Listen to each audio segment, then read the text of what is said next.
Es momento de poner las cosas sobre la mesa.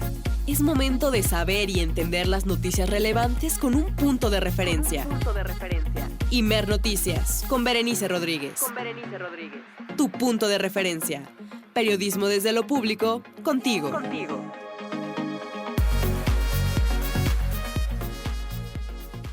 Muy buenas tardes, es ya la 1 en punto, hora del centro de nuestro país, y estás escuchando Imer Noticias, tu punto de referencia, segunda emisión.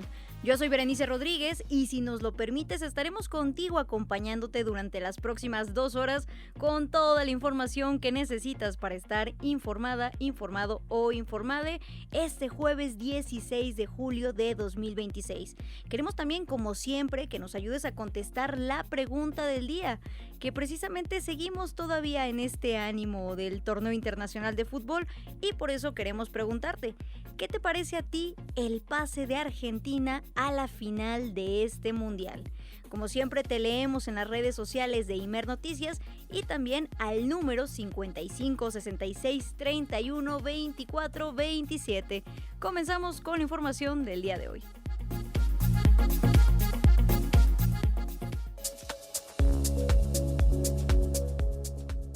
El gobierno federal destinará más de 20,000 millones de pesos para el saneamiento de los ríos contaminados en el país, como el Atoyac, el Lerma Santiago y el río Tula. La secretaria de Medio Ambiente y Recursos Naturales, Alicia Bárcena, informó que en las acciones de inspección se han detectado más de 3,000 descargas industriales e incluso tiraderos clandestinos a lo largo de los afluentes. Porque francamente los ríos son vistos muchas veces como el basurero, donde la gente va y tira todo. Necesitamos hacer paz con los ríos y reconectarnos con ellos. La siguiente. La presidenta Claudia Sheinbaum se comprometió a realizar 3 acciones para que sea atendido el caso de Brenda Quevedo, una de las acusadas por el caso Wallace, quien aún no recibe sentencia desde hace más de 2 décadas. Dijo que el caso será revisado por la Consejería Jurídica y la Secretaría de Gobernación. Le pedirá apoyo a la Fiscalía General de la República y también hará un llamado al Poder Judicial. Y lo tercero, un llamado desde aquí al Tribunal de Disciplina del Poder Judicial para que pueda revisar este caso. Por lo que narras, pues es algo muy injusto.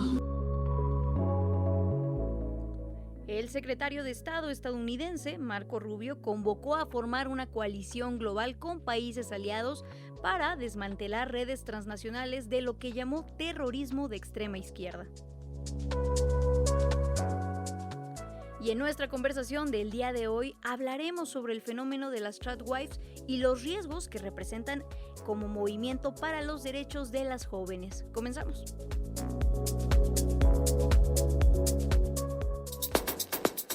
Mantén tu punto de referencia informativo. Imer Noticias con Berenice Rodríguez.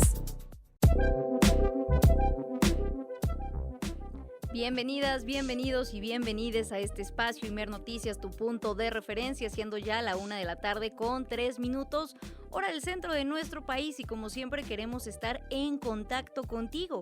Para ello puedes escribirnos mediante las redes sociales, nos encuentras en Facebook, en Instagram y en X, antes Twitter, como Imer Noticias. También puedes mandarnos mensaje al número 55 66 31 24 27 o una nota de voz ayudándonos a contestar la pregunta del día, que te la recuerdo. ¿Qué te parece el pase de Argentina a la final?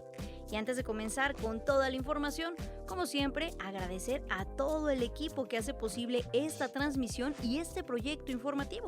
Del otro lado de la cabina nos acompaña en producción Sofía Gutiérrez, en operación Jorge Jaramillo, en redacción Jessica Leal, Jessica Martínez y Fernanda López, y también al equipo de redes sociodigitales, Ariel Escalante, Lulú Zamudio y Laura Velarde. Como siempre, para empezar bien este programa, tenemos un regalo, un libro para ti. Se llama El Portafolio de Tesla y es de Carlos Chimal. Precisamente nos cuenta que José Panduro está en el piso 33 de un rascacielos en Nueva York. Es 1949 y está hablando nada más y nada menos que con Nikola Tesla, un inventor que busca la manera de transmitir electricidad sin cables y que le entrega un portafolio con los planos para construir un artefacto capaz de viajar en el tiempo. Si tú quieres conocer esta aventura de Panduro con Tesla, mándanos un mensaje al 55 66 31 24 27 y este libro será tuyo. Ahora sí, vamos con la agenda informativa de hoy.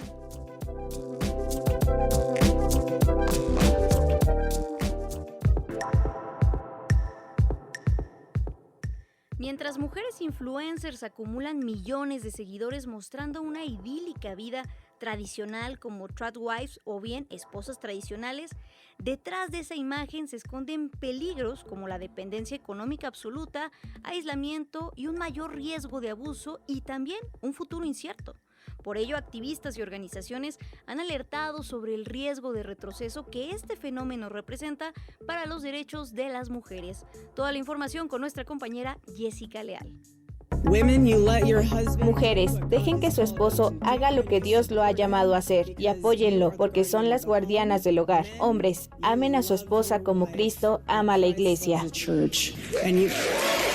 Escuchamos a Erika Kirk, la viuda del activista de derecha Charlie Kirk, considerada como la voz principal del movimiento conocido como Tradwives, abreviatura de Traditional Wife o esposa tradicional, que ha proliferado en plataformas digitales como TikTok e Instagram. Erika, madre de 2 hijos, es promotora de los roles tradicionales de género y la subordinación femenina como mandato social y espiritual. Tras la muerte de su esposo, fundó la organización Turning Point USA y a partir de entonces convocó a casi 2,000 mujeres que se mostraron a favor de renunciar a su derecho al voto y a la participación política independiente para apoyar una representación única a cargo de sus esposos. Este movimiento, que inició en Estados Unidos, promueve y romantiza roles de género tradicionales. La mujer en el ámbito doméstico, sumisa y dedicada a la maternidad, mientras el hombre es el proveedor. Muestra una vida idílica, pan casero, vestidos tipo vintage, jardines, hijos y una entrega total al hogar. Muchas creadoras tradwives también apelan a un discurso religioso, interpretaciones del cristianismo o catolicismo para defender que la esposa debe obedecer y someterse a la autoridad del marido. Este resurgimiento se ve estrechamente ligado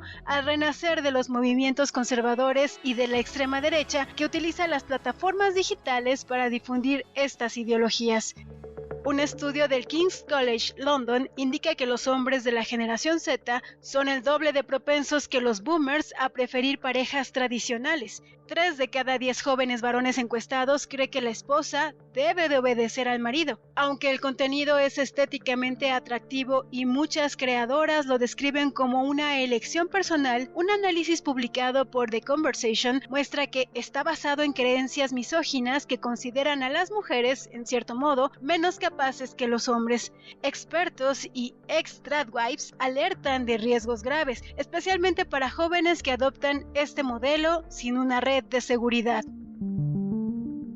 1. Dependencia económica y pobreza post-divorcio. Muchas tradwives carecen de experiencia laboral, estudios o historial profesional. Tras un divorcio, el ingreso al hogar femenino cae en promedio un 41%. Son más propensas a caer bajo la línea de pobreza. Ex-tradwives relatan historias comunes: casadas jóvenes entre los 17 y 20 años, sin título universitario ni currículum, divorciadas en los 30, con varios hijos y sin recursos. 2. Mayor vulnerabilidad al abuso. La dinámica de sumisión y obediencia de este estilo de vida puede fomentar desequilibrios de poder. Expertos advierten que esto facilita el control coercitivo, abuso emocional, financiero o físico. Mujeres sin autonomía económica tienen más dificultades para salir de relaciones tóxicas. 3. Impacto en salud mental y realización personal. El ideal filtrado ignora el burnout o desgaste doméstico real, aislamiento y pérdida de identidad. Exesposas tradicionales reportan arrepentimiento, depresión y sensación de haber desperdiciado años formativos. Este es un testimonio de Jenny Gage, una escritora y creadora de contenido estadounidense, anteriormente defensora del estilo de vida de esposa tradicional o tradwife. No desarrollan algunas de las habilidades de liderazgo y diferentes cosas que los adultos deberían desarrollar, pero más que nada, yo era solo el caparazón de una persona, no me interesaba nada, era una esclava doméstica, estaba metida en aspirar los pisos y en muchos sentidos simplemente me sentía absolutamente muerta por dentro. Organizaciones feministas han alertado acerca del riesgo que representa este pensamiento en la lucha de los derechos de las mujeres y la forma en que se aligeran posturas fuertemente conservadoras. Para Imer Noticias, Jessica Leal.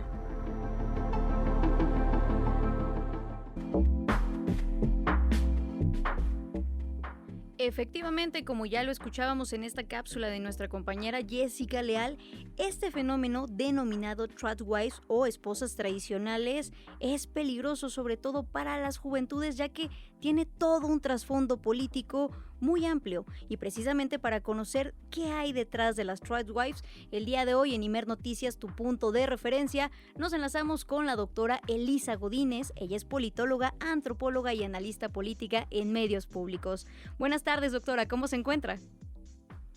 Hola, Berenice, ¿cómo estás? Mucho gusto de saludarte a ti y a tu audiencia. Muchas gracias por tomarnos la comunicación, sobre todo en un tema que estamos viendo que vuelve a salir a la luz porque realmente ya ha estado dentro de la agenda mediática, sobre todo en las redes sociales. Lo veíamos hace un par de años aproximadamente con el caso de una influencer española, Rorro precisamente, pero Sí. ¿por qué vuelve a salir este fenómeno y qué hay detrás, doctora? Pues mira, yo lo que puedo decirte, Berenice, es que sí es muy importante que tengamos en cuenta esto que tú preguntas, ¿no? O sea, el momento en el que esto se vuelve, digamos, a poner de moda, entre comillas, o resurge, ¿no? Porque ya ha estado en los medios, bueno, en las redes sociales hace algunos años, y el contexto, ¿no? El momento político, por qué y a qué y con qué se relaciona, ¿no? Con qué discursos políticos, porque si vemos esto solamente como alguna tendencia de redes sociales, pues no vamos a comprender, ¿no? Los alcances y el riesgo de esto, ¿no?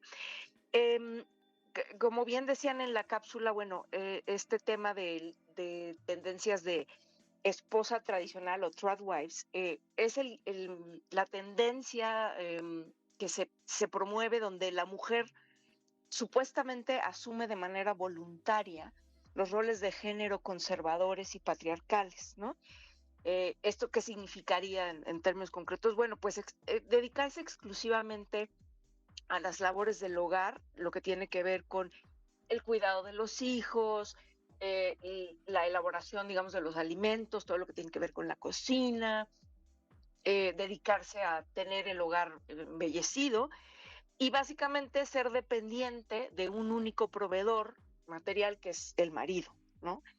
Todo esto se presenta de manera estéticamente muy agradable en las redes sociales porque, bueno, pues lo que presenta son imágenes, ¿no? De una feminidad conservadora, donde las mujeres están cocinando galletitas y tienen su casa toda preciosa y todo lo demás, ¿no?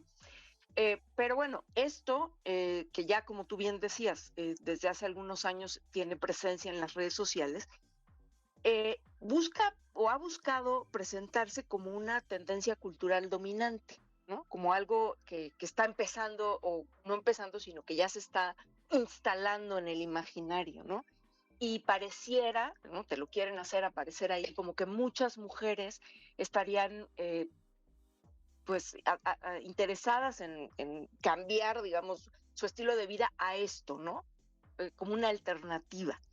Lo malo aquí es que este discurso conservador se está asociando o tiene convergencia, pues naturalmente con el discurso político de la ultraderecha, ¿no?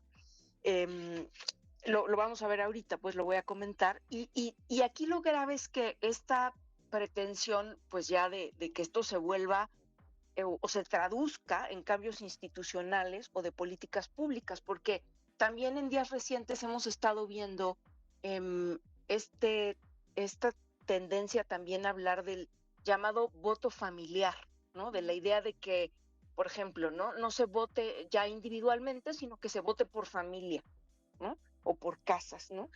Y esto, bueno, pues también es muy preocupante porque va en contra igualmente que estos discursos, va en contra de las libertades más elementales, ¿no? Entonces, creo que aquí lo que hay que, digamos, atender muy bien es que este discurso, detrás de este discurso o este movimiento supuestamente estético y atractivo, ¿no? Que es también en teoría una elección personal, ¿no? Donde las mujeres individualmente deciden este estilo de vida, pues se esconde un proyecto político de sumisión, ¿no? De sometimiento, de regresión, que, bueno, es un hecho que podríamos pensar que surge por un problema real, ¿no? Que es el hecho de que hay muchísimas mujeres que tienen una doble jornada, que tienen salarios mucho menores a los de los hombres, que están agotadas física y mentalmente, que todo el trabajo de cuidados, digamos, recae en ellas y no hay apoyo de los estados, ¿no? de los gobiernos para pues apoyarlas en este trabajo de cuidados. Y bueno, se puede entender que algunas mujeres digan, no, pues mejor lo más fácil es que yo me dedique mejor a ser una esposa tradicional y ya, porque pues eso me elimina los problemas. Claro. Pero aquí el riesgo de esto es que se está supeditando la libertad personal y los avances, ¿no? De muchísimas luchas feministas y de libertades, en pro de, pues mejor quedarte en tu casa y ya ceder tus derechos, ¿no? Entonces, eso sí es preocupante. Efectivamente, estamos conversando con la doctora Elisa Godínez, politóloga, antropóloga y analista política en medios públicos acerca de este fenómeno de las tradwives o esposas tradicionales. Doctora, como ya lo señalaba, algo muy preocupante es que además del impacto personal que tiene este efecto, las tradwives, en la vida de las mujeres, sobre todo las mujeres jóvenes a las cuales se les está presentando esta imagen romantizada, idealizada de lo que es ser una trabajadora de cuidados como tal, 24/7, sin ninguna remuneración más que el propio sustento del día a día. También hay algo muy peligroso, que también ya nos lo comentaba, doctora, que es cómo está disfrazada de algún modo toda esta ideología conservadora de ultraderecha que se presenta, insistimos, como romantizando el cuidar hijos, el cocinar, el dedicarse a la casa, el ser sumisa, el ser aparentemente femenina, como lo han construido desde las derechas sobre todo. Pero quisiera también que nos ayudara a entender, doctora Elisa Godínez, sobre cuál es la relación directa que hay detrás, ya como un fenómeno geopolítico también, del feminismo con la ultraderecha y lo que están tratando de hacer con este fenómeno de tradwives, que es efectivamente reducir esa capacidad de agencia que tenemos hoy en día las mujeres y que lo vimos, por ejemplo, puesto en práctica en el primer mandato de Donald Trump. ¿Quiénes fueron las que le pusieron un freno a Donald Trump? Las mujeres en Estados Unidos. Entonces, ¿qué relación o qué intereses políticos también hay detrás de estos fenómenos aparentemente inocentes en TikTok, en Instagram y demás plataformas, doctora? No, eso que dices, Berenice, es importantísimo y es fundamental. O sea, detrás de esto hay, por supuesto, una estrategia política de la ultraderecha y, por supuesto, mediática, ¿no? Para, bueno, por supuesto, uno de los enemigos, no es el único, pero uno de los enemigos más importantes de la ultraderecha, pues tiene que ver con las mujeres y el feminismo en particular. Lo has dicho tú. El voto de quién fue fundamental para que el presidente Trump no pudiera reelegirse inmediatamente después de su primer periodo. Pues fue el voto de las mujeres, el voto de las minorías, ¿no? El voto de la población de origen migrante, etcétera. Es decir, estos grupos que son los que pueden oponerse a la ultraderecha y que además no solo en los hechos votando se les oponen, sino que discursivamente, porque aquí hay que recordar cosas que parecieran obvias, pero no son tan obvias para mucha gente. ¿Cuál es el discurso de la ultraderecha y especialmente en Estados Unidos? pues es un discurso expansionista, imperialista, supremacista racialmente y por supuesto antifeminista, ¿no? Entonces, ¿cuáles son los valores que se enaltecen ahí? Bueno, los valores que se enaltecen es la blanquitud, el machismo, el patriarcado, el expansionismo y por supuesto también el racismo en el sentido de estar en contra de la población migrante. Entonces, en este sentido, lo que tú dices es muy importante. Quisiera agregar aquí que, por ejemplo, yo no tengo exactamente los datos exactos, pero sí se puede pensar que con esta idea que va de la mano de esto, ¿no? De que, bueno, las mujeres mejor se deben de quedar en la casa, pues entonces también las mujeres deben de desaparecer del espacio público y también deben de ceder sus derechos en términos de que mejor ya no voten y que que voten solamente los hombres, que se vote por familia, ¿no? Que bueno, esto parece una idea absolutamente descabellada, pero está está en la discusión pública en Estados Unidos. Y aquí, ¿qué pasaría? ¿Qué pasaría si solo votan los hombres o si dejan de votar las mujeres? Pues precisamente que los proyectos de ultraderecha, las opciones conservadoras, tienen más posibilidades de ser vencedoras, ¿no? Y aquí también solamente una cosita me gustaría señalar, que esto no solo pareciera también que lo vemos solamente como algo que está pasando en Estados Unidos y pues bueno, está allá y acá no tiene por qué, digamos, alertarnos. Yo diría que de pronto sí también hay que alertarnos aquí, porque justo en días recientes también en la conversación pública salieron por ahí algunas voces de influencers y cosas que decían que no todo el mundo tenía derecho a votar. Y así empezamos, Berenice, con estos discursos que aparentemente no tienen sentido porque son fáciles de digerir en las redes sociales, pero que esconden unas posiciones regresivas, conservadoras y totalmente antiderechos. Totalmente antiderechos y alineadas completamente con la derecha. Básicamente es lo que estamos viendo con estos discursos. Sí. Doctora, también preguntarle acerca de por qué en este momento, en pleno 2026, la ultraderecha, por no decir también corrientes fascistas, ya con tintes muy fascistas, están tratando de llegar a las juventudes, sobre todo, por este medio cultural, por el impacto cultural que tienen las redes sociales, porque ya no solamente basta con discursos explícitamente políticos desde los grandes medios o las grandes tribunas, sino que ahora intentan hacerse pasar, como ya lo decía bien doctora, como una opinión, un TikTok, un comentario, pero en realidad, insistimos, hay una agenda política detrás.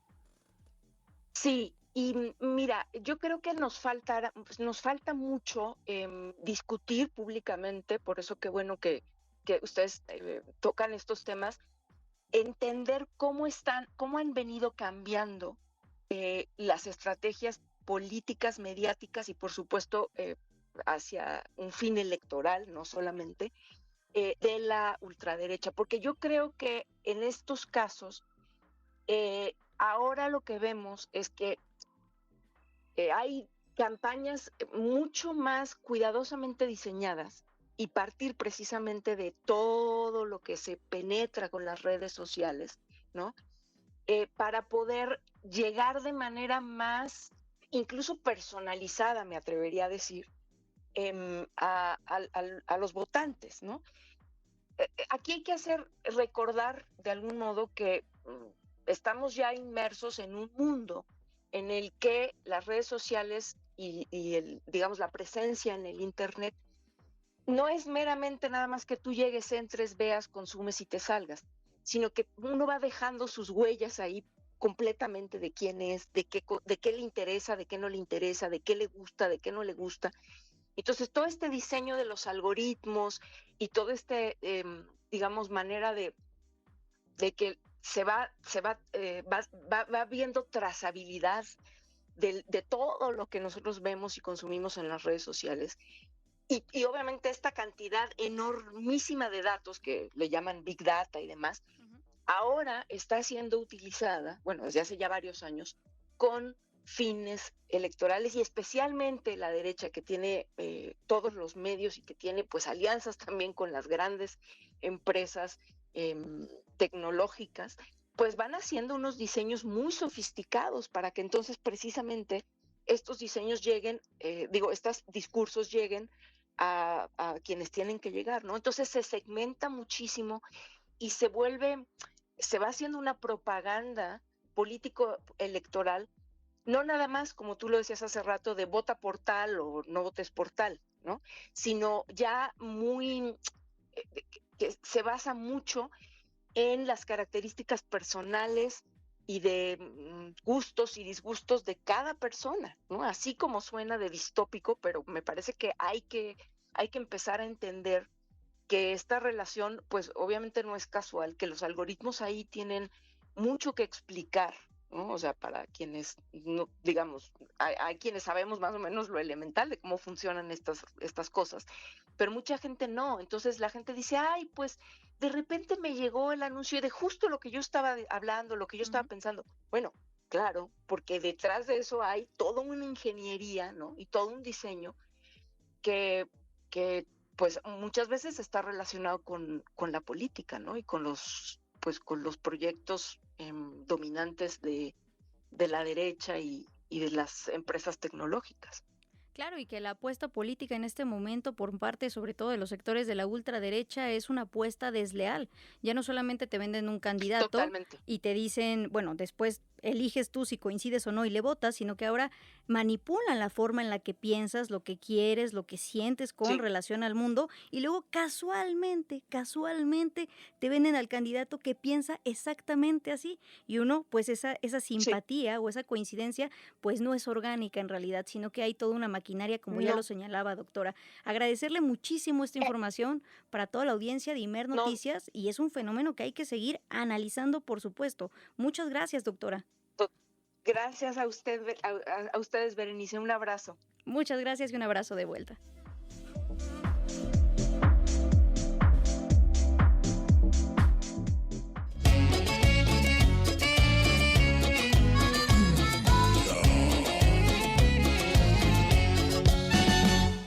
Somos la megas ardiendo, somos la rabia y la voz. Hemos venido a cantaros que se acabó la opresión. Somos el eco que rompe toda verticalidad. Siguen soplando los vientos de osadía y libertad. No voy a guardar silencio. Machirulo, escóndete, canta la otra en compañía de más artistas, ya que como ya lo decíamos y llegábamos a esta conclusión, parece que hoy en día el fascismo es macho y no hay movimiento más revolucionario que le pueda plantar cara en este momento, además de un frente amplio, claro, que el feminismo como tal. Las mujeres han puesto nuevamente sobre la mesa geopolítica lo que es la revolución, transformar y cuestionar lo que estamos viviendo. Con esto nos vamos a una pausa, siendo la 1:27 p.m. Somos quien nunca se rinde, quien hace una rebelión, una gran ola que embiste este sistema feroz. Desaprendiendo el camino, construyendo al caminar. La libertad se conquista con las ganas de luchar. Llámame loca del coño, no me puedes detener. Feminazi me han parido, machirulo, escóndete. Llámame loca del coño, no me puedes detener. Feminazi me han parido, machirulo, escóndete. Para que el ruido informativo no te confunda, necesitas un punto de referencia. Imer Noticias con Berenice Rodríguez. Tu punto de referencia. Buenas tardes, mi nombre es Daniel Romero y la verdad me parece que estuvo bien el pase de Argentina, ya que jugó excelentemente su partido y bien merecido para él. Mi nombre es Julio Arenas, tengo 54 años. El pase de Argentina me parece bien, ya que es un país latinoamericano, aunque me queda un poquito de desagrado y por las polémicas que ha tenido en sus anteriores partidos. Mauricio Tobar, 43 años. Merecida la llegada, no por destacar en el torneo, sino porque fueron efectivos. Soy Hugo Ramírez, tengo 47 años y era lógico que Argentina estuviera en la final.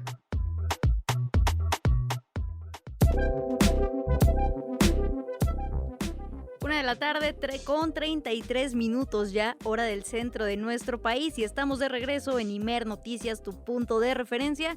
Y como ya escuchábamos en estas respuestas a la pregunta del día, que es ¿qué te parece el pase de Argentina a la final?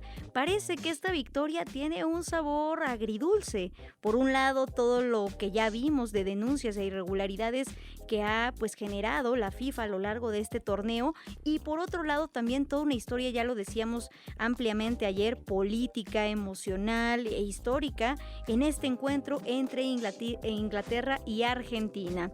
Antes de irnos con más noticias el día de hoy, te recuerdo que mañana, viernes 17 de julio, nos vemos en el Museo del Telégrafo, ya que estaremos transmitiendo este programa completamente en vivo desde ahí, el Museo del Telégrafo, y tenemos también para ti pases dobles para que nos acompañes y puedas tener una visita guiada en este museo a las 11:30 de la mañana. Repito, mañana viernes 17 de julio, esta visita guiada a las 11:30 de la mañana.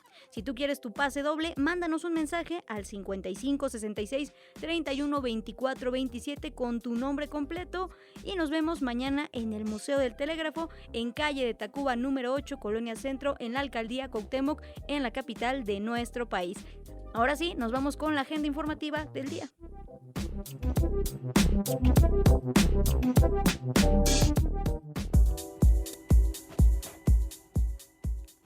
La presidenta Claudia Sheinbaum reveló que su gobierno solicitó a la Oficina del Alto Comisionado de Naciones Unidas para los Derechos Humanos en México una propuesta de expertos independientes para revisar la investigación del caso Ayotzinapa. Aunque descartó el regreso de los integrantes del Grupo Interdisciplinario de Expertos Independientes, el GIEI, o que el gobierno contrate directamente a especialistas, dijo que su gobierno analiza una nueva visión de la investigación en coordinación con la Fiscalía General de la República y también con el Alto Comisionado de la ONU.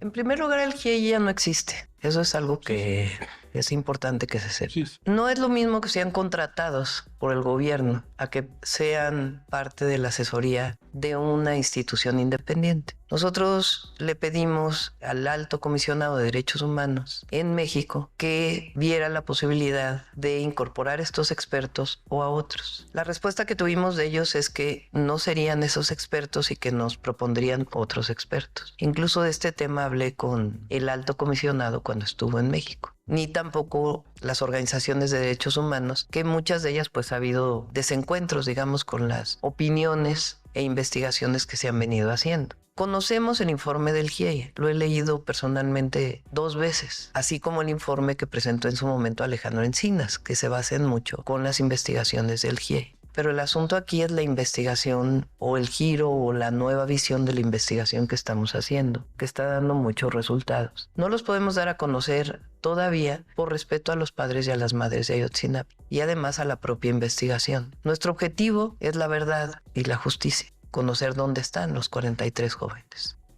Además, Sheinbaum resaltó que el nuevo fiscal especial para el caso Ayotzinapa, Mauricio Pasarán Álvarez, detectó omisiones en las investigaciones previas. Sin embargo, precisó que los avances no se darán a conocer, como ya lo escuchábamos, públicamente hasta contar con la autorización y consenso de las madres y padres de los 43 normalistas desaparecidos. La mandataria destacó que se mantiene el compromiso de esclarecer los hechos de septiembre de 2014 en Iguala Guerrero, también lograr justicia y sobre todo localizar a los 43 normalistas.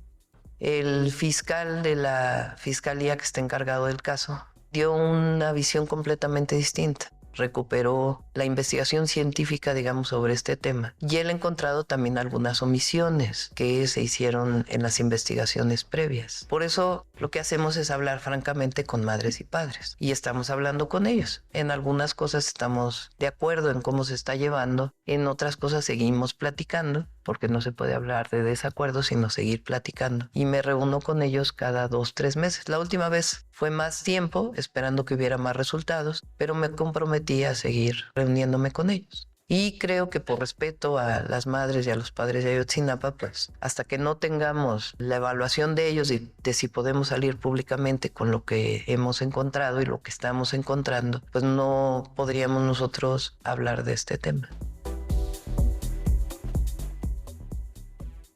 En más información, integrantes de la Coordinadora Nacional de Trabajadores de la Educación, CENTE, se manifestaron en la Ciudad de México para exigir que las autoridades educativas cumplan con los acuerdos alcanzados hace unas semanas.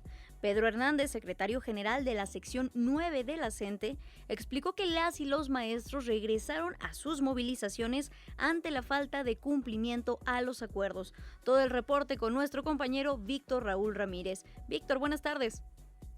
¿Qué tal, Berenice, auditorio? Buenas tardes. Así es, pues este jueves integrantes de la Coordinadora Nacional de Trabajadores de la Educación se manifestaron nuevamente en la Ciudad de México, esto en demanda de que se cumplan acuerdos que aseguran ya fueron firmados con las autoridades educativas. Son maestras y maestros de las secciones 9, 10, 11 y 60 quienes bloquearon por más de 2 horas la avenida Isabel la Católica en la colonia obrera de la Ciudad de México.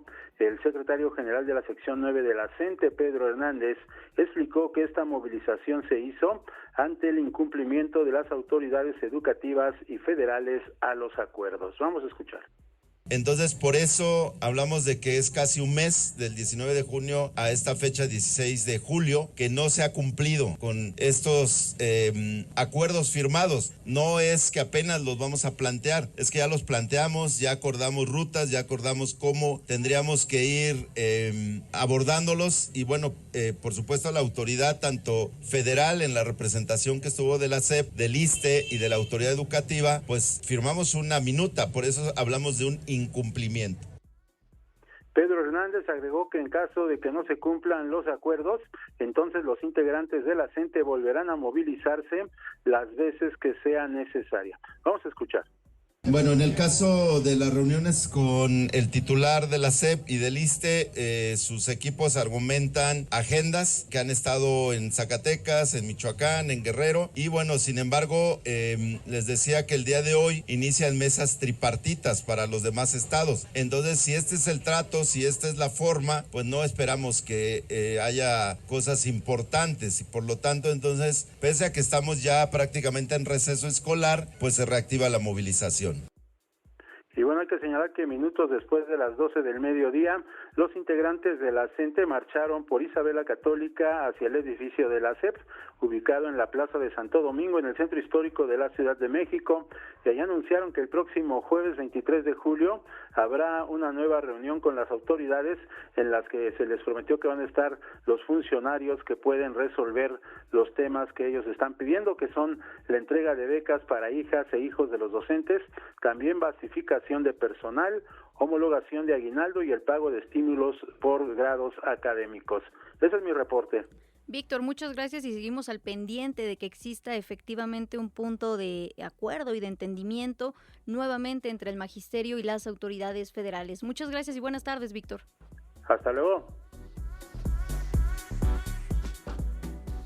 En otras noticias, la presidenta Claudia Sheinbaum pidió que se aclare la posible participación de agentes del Buró Federal de Investigaciones, FBI, en la captura y traslado a Estados Unidos de Ismael El Mayo Zambada y Joaquín Guzmán López.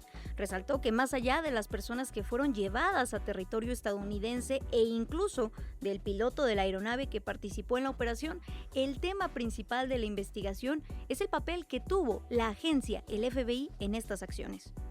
El elemento central de lo que hemos planteado es si hubo participación del gobierno de los Estados Unidos en la entrega de estos 2 presuntos delincuentes a Estados Unidos. Porque la información que dio el gobierno de Estados Unidos en su momento, a través del embajador y de las visitas que se hicieron por parte de la Fiscalía a la revisión del avión, es que no habían tenido ninguna participación. Al mostrar el avión como parte de un operativo del FBI en una feria, pues hay una contradicción. Ese es el tema central. Una contradicción, como ya lo decían también en días pasados desde el gobierno federal. ¿Quién mintió? ¿Quién miente en este caso? Y en más noticias, precisamente en este contexto de la relación bilateral, También el embajador de Estados Unidos en México, Ronald Johnson, afirmó que la designación del Cártel de Juárez y los Viagras como organizaciones terroristas extranjeras reafirma el compromiso de la administración con el desmantelamiento de organizaciones narcoterroristas y todas las redes que las apoyan. A través de un mensaje en la red social X, el diplomático afirmó que estas organizaciones, así como quienes participan en su financiamiento o bien colaboren con ellas, serán llevados ante la justicia. Junto con México, estamos interrumpiendo el tráfico de drogas, armas de fuego y otras actividades ilícitas que amenazan a ambas naciones, afirmó Johnson.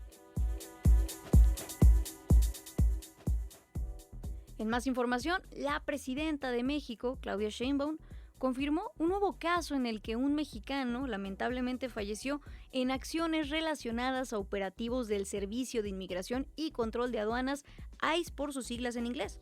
Se trató ahora de un hombre de 28 años quien murió atropellado el pasado 14 de julio al intentar huir de un operativo del ICE y de la Agencia de Investigaciones de Seguridad Nacional en Florida. Dijo que el caso será incorporado al paquete de denuncias que el gobierno de México ya presenta en Estados Unidos. Me informó el día de ayer, ya no hablé con él de este tema, pero de inmediato cuando ocurrió me informó y se pusieron en contacto con las familias de parte del consulado y para ver si tenemos el nombre de este mexicano, que en efecto en un operativo del ICE él corre y al cruzar una calle es atropellado. Entonces se incorpora también como parte del trabajo que estamos haciendo, tanto en la forma diplomática como en las denuncias directas. Y es que hay que recordar que con su fallecimiento suman ya 18 las y los connacionales fallecidos bajo custodia o bien en operativos de la Agencia Migratoria Estadounidense, esto en el segundo mandato presidencial de Donald Trump. Y precisamente en este contexto insistimos también de las políticas migratorias violentas que se están realizando en Estados Unidos. La representante Pramila Jayapal, demócrata por Washington, presentó este jueves un proyecto de ley llamado Ley de Orlín para prohibir que el Servicio de Inmigración y Control de Aduanas de Estados Unidos detenga o deporte a padres inmigrantes a menos que representen una amenaza para la seguridad pública. Esto luego del asesinato del pequeño Orlín a manos de su tío después de que ICE deportara a su madre a Honduras.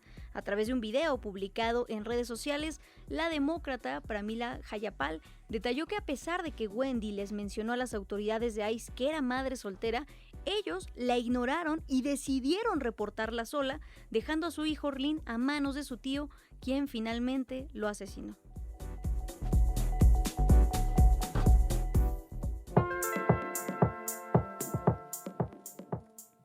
Es 1:00 p.m. con 46 minutos ya, hora del centro de nuestro país, y vamos directo a la capital de México, ya que a más tardar el 14 de agosto concluirán las obras de infraestructura hidráulica sobre Calzada Zaragoza, anunció la jefa de gobierno de la Ciudad de México, Clara Brugada Molina.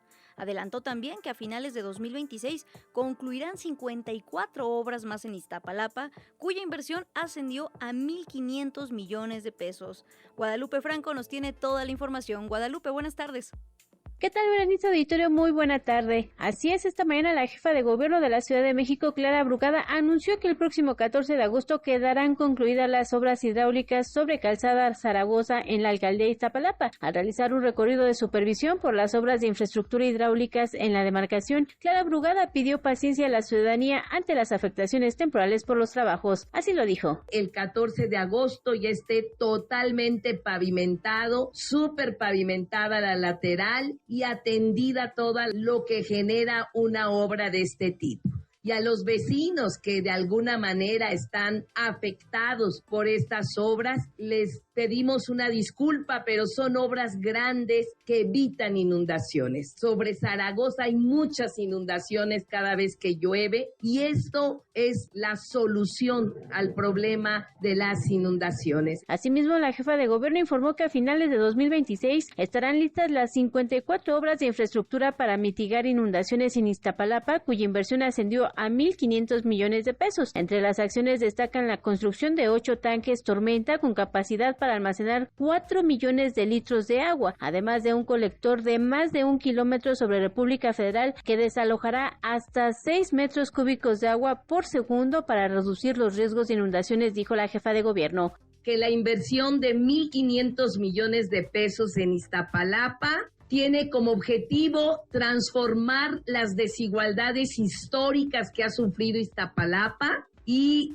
en este caso adaptan infraestructura para que los hundimientos no tengan o no generen tantos problemas. Al mismo tiempo, estas obras nos preparan a los resultados de el cambio climático, que son estas lluvias atípicas que estamos sufriendo. Por último, la jefa de gobierno recordó que actualmente se destinan 7,000 millones de pesos a las obras de drenaje e infraestructura hidráulica en Iztacalco, Venustiano Carranza, Tláhuac y Gustavo Madero para disminuir las inundaciones en toda la Ciudad de México. Berenice Auditorio, mi reporte. Muchas gracias, Guadalupe, sobre todo porque es un tema fundamental que se dé atención con presupuesto, una cantidad muy importante, lo que ya escuchábamos, para el sistema hídrico de la Ciudad de México, sobre todo ante las lluvias atípicas que cada vez son menos atípicas. Continuamos con la información.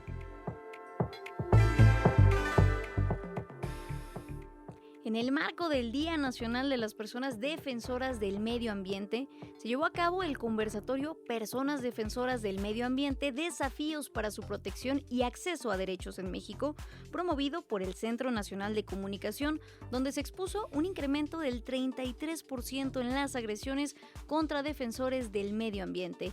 Nuestro compañero David Pérez de Tejada nos tiene todos los detalles. David, buenas tardes. ¿Cómo están, Bere? Buenas tardes a toda la audiencia. Pues sí, como bien lo dices, en el marco de este Día Nacional de las Personas Defensoras del Medio Ambiente, se llevó a cabo este conversatorio donde pues se dieron temas muy interesantes, Bere, no solamente en el sentido de pues la defensa al medio ambiente, sino lo que sufren los que defienden el medio ambiente, ¿no? El encuentro no solo permitió definir el alcance y la labor de los defensores, sino que también puso sobre la mesa algunos datos alarmantes sobre los riesgos crecientes que implica esta actividad, particularmente en territorios donde el crimen organizado mantiene una presencia activa. Alicia Sánchez, integrante del Centro Mexicano de Derecho Ambiental, expuso la preocupante cifra de agresiones registradas recientemente. Esto comenta. Para 2025 registramos 135 eventos de agresión hacia personas defensoras y 314 agresiones específicas. La diferencia entre esto es que un evento de agresión puede contener varias agresiones específicas y cuando hablamos de estas pues nos referimos a agresiones como pues la estigmatización, la criminalización, los homicidios. Pero en general notar que respecto a 2024 sí notamos un aumento considerable del menos 33% de las agresiones específicas y observamos que sí hay menos agresiones letales respecto a 2024, pero aún así hay un contexto generalizado de violencia que sigue en aumento y que sigue siendo muy preocupante. Alicia Sánchez además subrayó que el rol de las mujeres en la defensa ambiental es fundamental, aunque su liderazgo las ha colocado pues en una situación de mayor vulnerabilidad debido a las brechas de género. Esto comenta.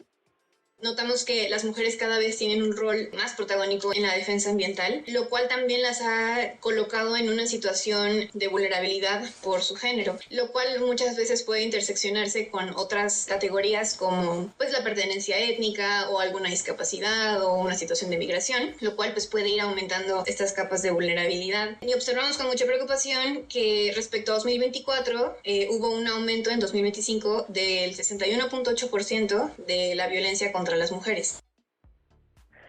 Por su parte, Itzia Mirabete, representante del Proyecto de Derechos Económicos, Sociales y Culturales, la PRODES, reconoció avances importantes, como en el caso de Digno Ochoa, donde se ordenó el diseño de una campaña nacional de reconocimiento a estos defensores. Sin embargo, enfatizó que aún existen deudas profundas del Estado mexicano. Mirabete fue tajante al señalar que la defensa ambiental no es solo una actividad legítima, sino un pilar esencial para fortalecer la democracia y prevenir la violencia. Por ello, instó a las autoridades a abandonar las reacciones reactivas y generar mecanismos de protección preventiva antes de que el daño sea irreparable. Y Bere, pues sin duda alguna este conversatorio pues es un llamado urgente que recuerda que la protección del medio ambiente en México sigue siendo una labor de alto riesgo que requiere más discursos y acciones concretas. Efectivamente, sobre todo porque está de por medio la vida de estas personas, ya lo decías David, que se han dedicado a defender el medio ambiente y lamentablemente pues no han tenido las garantías para ejercer algo que es en beneficio de todas las y los mexicanos. David, muchas gracias y buenas tardes. Gracias, buenas tardes. Un tema, pues sí, bastante fuerte y un día que nos invita a hacer conciencia y sobre todo tomar acciones, como ya lo comentábamos con David a raíz de este conversatorio, precisamente en qué estamos haciendo con la labor de la defensa del medio ambiente y sobre todo las personas que están poniendo efectivamente su vida por defender estas causas y que lamentablemente pues no han encontrado este respaldo por parte de la sociedad para seguir defendiendo lo que es el patrimonio de todas y todos. Recordemos, por ejemplo, dos de los casos también pues más recientes, polémicos sobre todo, el caso de Samir Flores Soberanes y también el de Homero en Michoacán, precisamente al defender lo que es el territorio de la mariposa monarca en contra de las personas que se dedican a la tala ilegal. Entonces hay deudas pendientes todavía y se tiene que avanzar sobre todo para esclarecer estos casos, que haya verdad y justicia, pero también para prevenir y que no vuelva a haber una muerte, un asesinato de algún defensor en nuestro territorio. Continuamos con la información. Ya que hablábamos del medio ambiente en nuestro país, pues también se están realizando, hay que reconocerlo, políticas públicas por parte del gobierno federal, como lo anunciado precisamente el día de hoy en la conferencia mañanera. Y es que la presidenta Claudia Sheinbaum Pardo anunció una inversión de 20,000 millones de pesos durante su sexenio para el saneamiento y restauración de afluentes como lo son el río Atoyac, el Lerma Santiago y el río Tula. La secretaria de Medio Ambiente y Recursos Naturales, Alicia Bárcena, informó que esta acción va a beneficiar a 25 millones de personas de al menos 10 estados y 61 municipios del país. Todos los detalles con nuestra compañera Sofía Cruz. Sofía, buenas tardes. ¿Qué tal, Berenice? Buenas tardes, así es, pues como lo comentas, con el objetivo fundamental de mejorar la calidad del agua de los ríos, restaurar los ecosistemas, prevenir inundaciones y reconectar la población con los ríos, la presidenta Claudia Sheinbaum anunció una inversión de 20,000 millones de pesos durante su sexenio para el rescate de los ríos Atoyac, Lerma Santiago y Tula. Precisó que hasta el momento se han invertido 2.500 millones de pesos, beneficiando así a 25 millones de personas en 10 estados del país. Vamos a escuchar sus palabras. Entonces es un trabajo muy intenso. Escogimos estos 3 ríos porque de acuerdo con la CONAGUA, históricamente y con el Instituto Mexicano de Tecnología del Agua, son los más contaminados. Entonces escogimos estos 3 ríos. A la fecha llevamos cerca de 2.500 millones de pesos invertidos entre 2025 y 2026, o lo que vamos a invertir en 2026. Pero en total son 20,000 millones de pesos que se van a invertir. Reprochó que los ríos están contaminados ya que existen drenajes que llegan directamente al río, hay descargas industriales que no cumplen con la norma y llegan a los ríos, existe basura que la gente tira justamente en los ríos y se genera asolve derivado de la erosión de la tierra, y para solucionarlo pues está realizando drenajes marginales a un lado del cauce del río que captan todas las aguas y las llevan a las plantas de tratamiento. También se están creando humedales en lugar de plantas de tratamiento y se está desasolvando para recuperar los cauces de los ríos. También se están haciendo laderas en los ríos y reforestando para que permanezcan limpios y con ello se mantengan las áreas naturales a través de los años y no se vuelvan a deteriorar. Vamos a escuchar cómo lo dijo. Con el objetivo de que estos 3 ríos pues queden saneados, que sea de largo plazo, no solamente que un año ya limpiamos y al otro año vuelve igual, sino que queden las plantas de tratamiento y el presupuesto para esas plantas de tratamiento y su operación para que se mantengan los ríos limpios. En su oportunidad, la secretaria del Medio Ambiente, Alicia Bárcena, detalló que en el recorrido que hicieron por estos ríos se detectaron 3.202 descargas industriales, 479 tiraderos clandestinos, porque son vistos como el basurero donde la gente va y tira todo. Por eso dijo, necesitamos hacer paz con los ríos y reconectarnos con ellos. Además, se localizaron 460 industrias potencialmente contaminantes y el 22% del suelo estaba en riesgo de deforestación. De tal manera dio a conocer que hasta la fecha han realizado diversas inspecciones en las industrias que se han detectado que sus residuos llegan a los ríos y emiten contaminantes, por lo que se les ha sancionado y en algunas ocasiones se han clausurado, mientras que con otras se han establecido acuerdos para que se apeguen a las normas y ayuden a resarcir los daños causados a los ríos. En su oportunidad, el director general de la Comisión Nacional del Agua, Efraín Morales, reveló que algunas de las obras ya llevan un avance del 85 y 90%, y además se instalarán centros de vigilancia para supervisar que los ríos permanezcan en las condiciones adecuadas, tanto en la calidad del agua como en la cantidad, y saber si hay situaciones que puedan estar afectando a los ríos, tomar las medidas inmediatas y no esperar a que se vuelvan a deteriorar esas zonas naturales.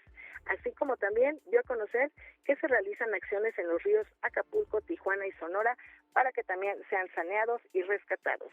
Berenice, es la información. Muchas gracias, Sofía, sobre todo porque estamos viendo que son acciones que pues responden a medidas urgentes, pero también acciones a largo plazo, que eso es también lo que importa. Muchas gracias y buenas tardes, Sofía. Buenas tardes, Berenice.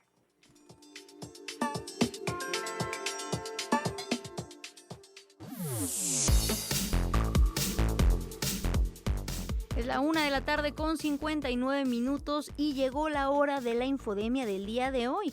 Y es que la infodemia de este jueves se refiere nuevamente a falsedades relacionadas a hospitales de nuestro país. Todos los detalles con Luz Rodríguez.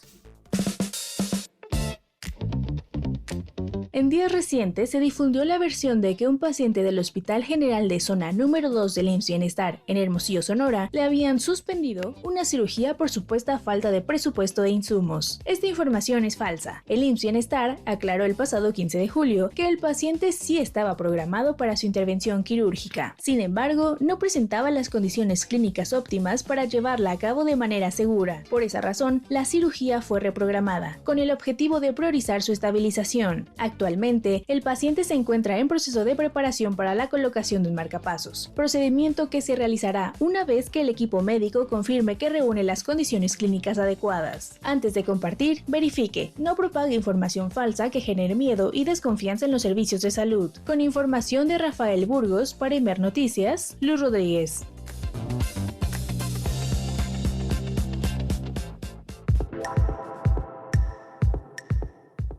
Ahora sí, ya son las 12 en punto y continúas escuchando Imer Noticias, tu punto de referencia. Y vamos con más información, porque la presidenta Claudia Sheinbaum se comprometió a realizar 3 acciones para que sea atendido el caso de Brenda Quevedo, recordemos una de las víctimas del caso Wallace, quien se encuentra en prisión domiciliaria y después de 21 años del caso sigue sin recibir sentencia alguna. Luego de que el periodista Ernesto Ledesma de Rompeviento TV le preguntó sobre el caso que llevó a la creación de un bloque de activistas, periodistas y abogados para defender a Quevedo, la mandataria anunció que pedirá a las titulares de la Consejería Jurídica, a la Secretaría de Gobernación y la Fiscal General de la República revisar este caso. También hará un llamado al Poder Judicial para que analice la situación. Me comprometo a 3 cosas. Una, que Luisa María Alcalde pueda revisar el caso y junto con Secretaría de Gobernación, la Subsecretaría de Derechos Humanos, vea si hay una violación a derechos humanos y que puedan atenderlo. Lo segundo, hablar con Ernestina Godoy para que pueda recibir a las abogadas. Y lo tercero, un llamado desde aquí al Tribunal de Disciplina del Poder Judicial para que pueda revisar este caso. Por lo que narras, pues es algo muy injusto. Entonces, las 3. Luisa María con Secretaría de Gobernación, Ernestina Godoy, llamarla personalmente, a lo mejor nos está escuchando, para que pueda tener una audiencia con las abogadas. Y lo tercero, un llamado al Tribunal de Disciplina Judicial del Poder Judicial para que revise el caso de este juez.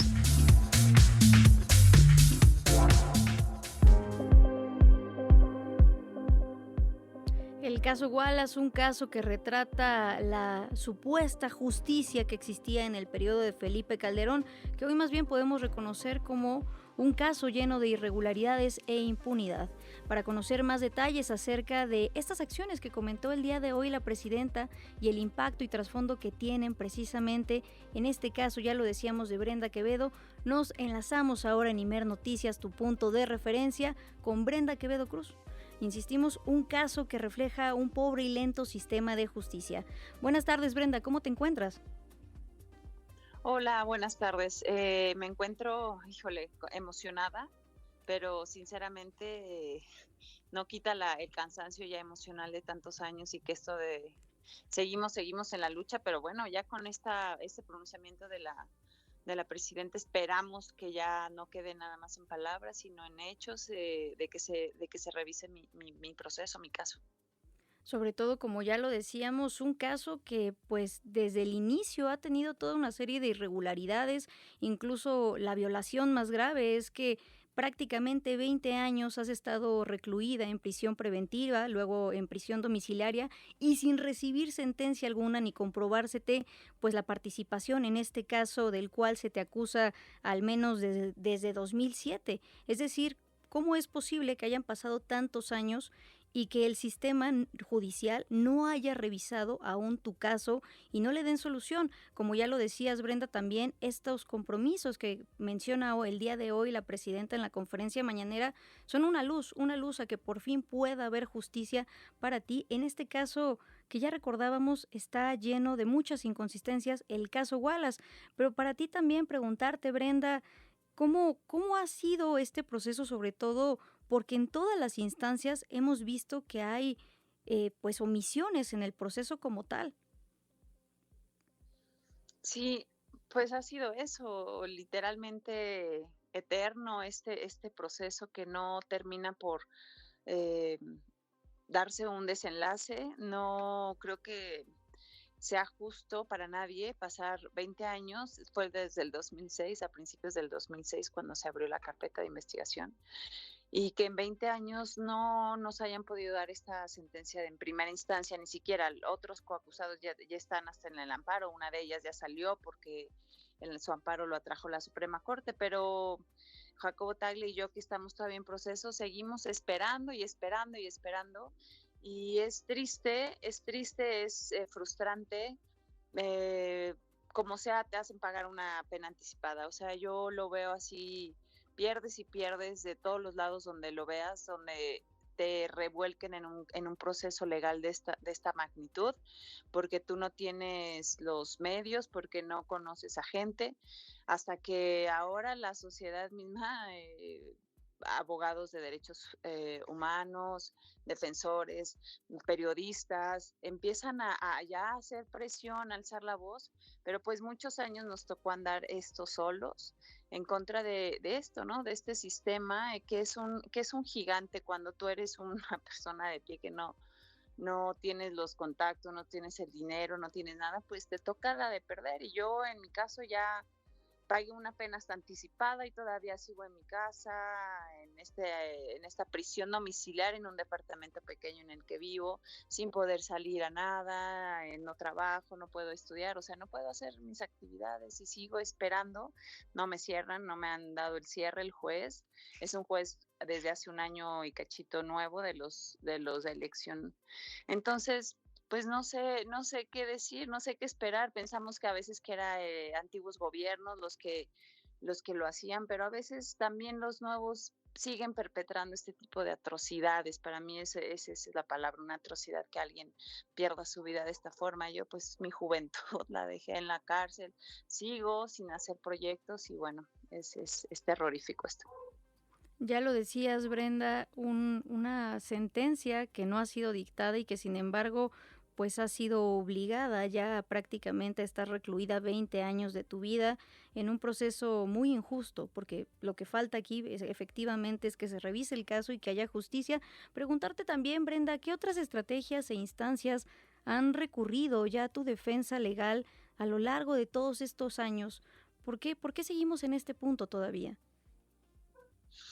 Pues yo creo que es esto, ¿no? Lo que refleja un mal sistema que tiene todos los huecos del mundo, tiene toda la lentitud del mundo. Desgraciadamente aquí en México la justicia es todo menos pronta y expedita. También que con esta herramienta de la prisión preventiva, te justifiquen estar en prisión ya como tratándote como un sentenciado. Yo creo que estas partes yo creo que son las más alarmantes, porque te puedes quedar así, como en mi caso es el vivo ejemplo de que puedes pasarte tantos años así. Siempre son recursos que mete la contraparte, la fiscalía, y lo hacen largo. Me trasladaron a como a 4 centros diferentes. Eso evidentemente nunca pude tener todos estos años una defensa privada, hasta ahora que me acaban de ayudar con esta red varios abogados, pero antes pues era la Defensoría Pública, entonces no iban los abogados hasta donde yo estuve, Islas Marías, Tepic, Morelos, era lejos, entonces te dejan un estado total de indefensión este asunto si no tienes, te digo, los medios.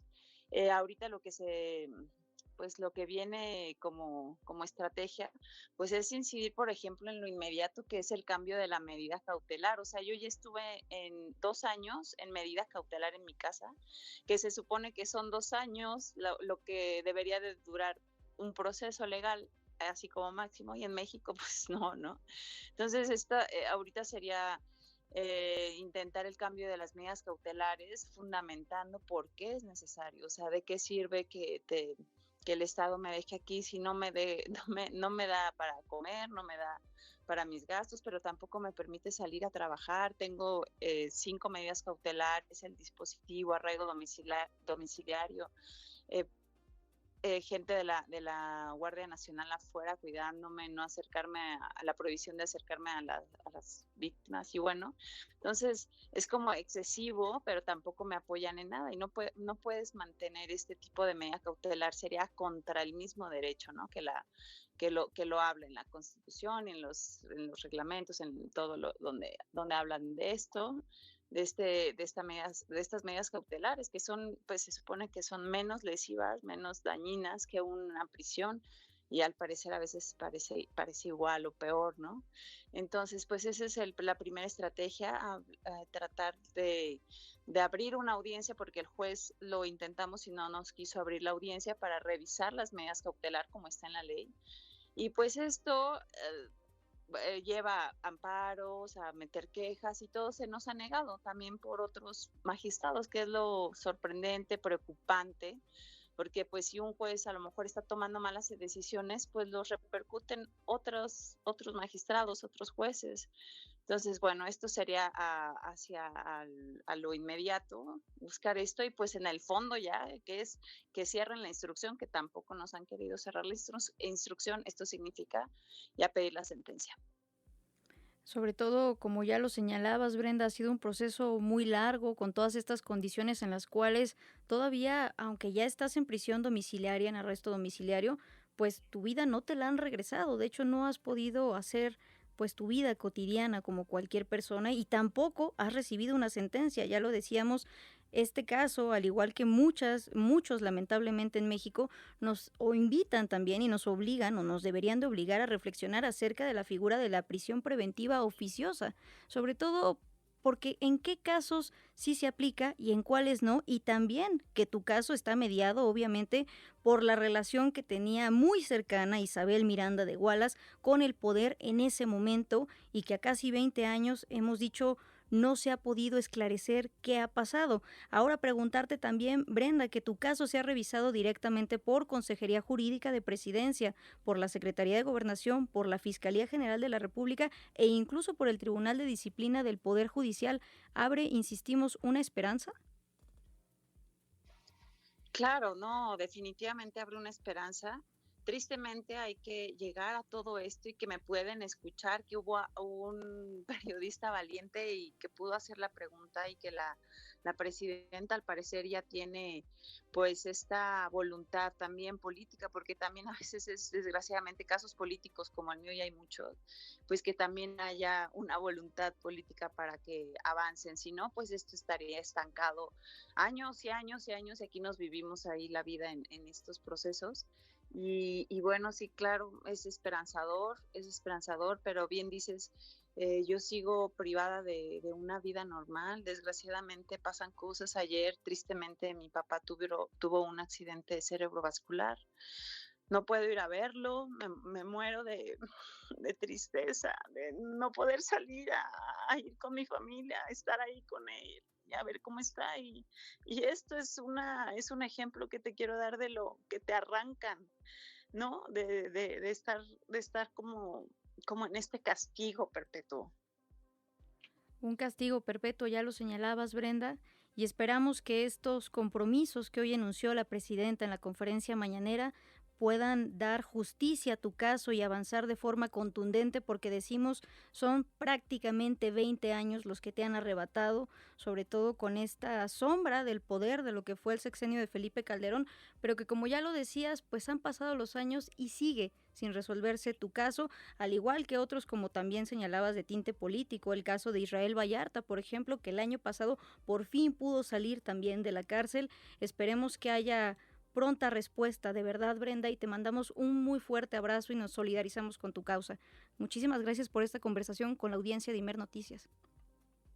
Muchísimas gracias, como siempre, porque han estado ya muy atentos y prestándonos voz, y eso es también, yo creo que marca una diferencia en este tipo de sistema, ¿no? Te lo agradezco y esperemos la próxima sean buenas noticias.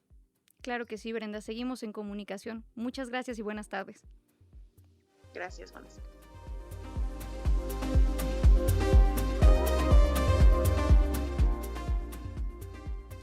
Ya lo decíamos, son todavía las sombras que quedan de un sexenio muy oscuro que fue el de Felipe Calderón Hinojosa, y esa justicia que realmente no impartía justicia, lo estamos viendo, lo vimos, insisto, en el caso de Israel Vallarta y muchos más que lamentablemente no salen a la luz porque no son mediáticos, pero que reflejan una realidad muy dolorosa de nuestro país y que hay que cambiar completamente ese sistema. Ya se hizo precisamente con esta transformación del Poder Judicial, pero faltan todas estas deudas pendientes que tiene el Estado mexicano, que no es lo mismo que el gobierno en turno, con las víctimas, insistimos, de esta justicia que carecía de toda justicia. Continuamos con la información. Vamos a un corte más bien y ahorita regresamos. Gracias.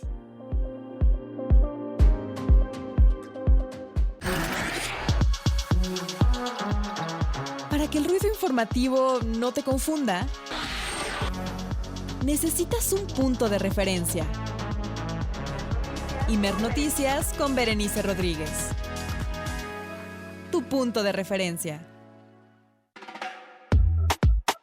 Mi nombre es Gustavo Jiménez Cortés, tengo 26 años y no me gustó el partido porque ganó Argentina. No me gusta Messi. Mi nombre es Pablo y la verdad no me gustó el pase de Argentina. Inglaterra tuvo para más y dejó perder ese partido. Hola, ¿qué tal? Mi nombre es Juan Antonio Bautista Guardado. Tengo 37 años de edad y pues me parece bien el pase de Argentina a la final, ya que tendremos una final muy atractiva contra España. Que gane el mejor.